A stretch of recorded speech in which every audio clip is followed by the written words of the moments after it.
Unfortunately, our area is no stranger to burglaries. There were a total of 747 citywide burglary cases in Chattanooga in 2024. But some things you can do to make your home a more difficult target for thieves. Leah Bowling has the story. In 2024, there were a total of 747 burglary cases in Chattanooga. 433 of those were residential. Detective Kevin Flanagan says this could happen to anyone. I've worked burglaries in every neighborhood in literally Chattanooga. I've worked them in the $1 million homes, and I've worked them in the double-wide trailer park areas. So it's everywhere. So how do burglars choose a target? A big factor is visibility. The thing about their type of profile is they don't really want to be seen. They don't want to have any interaction with homeowners or anything like that. So anything you can do within that realm to deter that, then that's what you want to do. There are things you can do to deter burglars. Floodlights, make sure they're working, motion sensors at night, make sure they're turned on. I would stay away from high shrubs and stuff like that that would maybe block the view of your windows, where they could potentially enter through the windows and whatnot. Door security goes beyond just a lock. A lot of people think, you have to lock your door, but I would say that doesn't matter anymore. I mean, they can kick it in as much as it's locked. You can pick up certain mechanisms at any hardware store that will be more secure than a typical lock, like a steel plate. So when this door's kicked in, it will spread, like I talked about on this side, it'll spread out the impact of that jam, and it'll actually endure it. Having these precautions in place gives you perhaps the most valuable thing of all, time.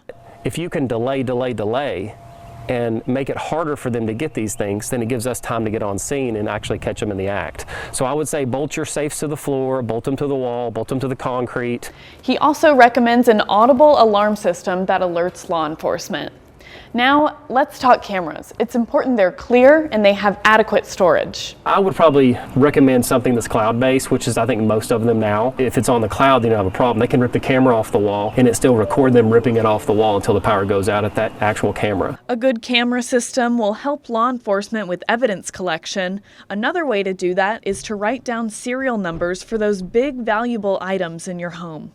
That's a biggie, because sometimes we can track those, and I won't say how, but detailed description of your property and its value is good for us because we work property crimes. So that is like our main lead in tracking things down. People sell things online. Be wary of burglars who pose as salesmen. A lot of times they'll knock on the front door, they'll pose as a salesman, and they realize no one's there. At some point after that, they'll go around the back, kick in the door, break the window, and they'll steal whatever's in the house. To prevent this, let them know you're home. You don't have to answer the door, but let them know you're there. Like yell, say, "I'm not interested," or something like that, just to let the unknown party know what you're doing and that you're actually there so they can leave you alone. In the end, it's worth taking the time to prevent the problem. It might take a day, or it might take a couple hours to install some of these simple security measures, and it will go a long way, in my opinion, with keeping somebody from breaking in your house.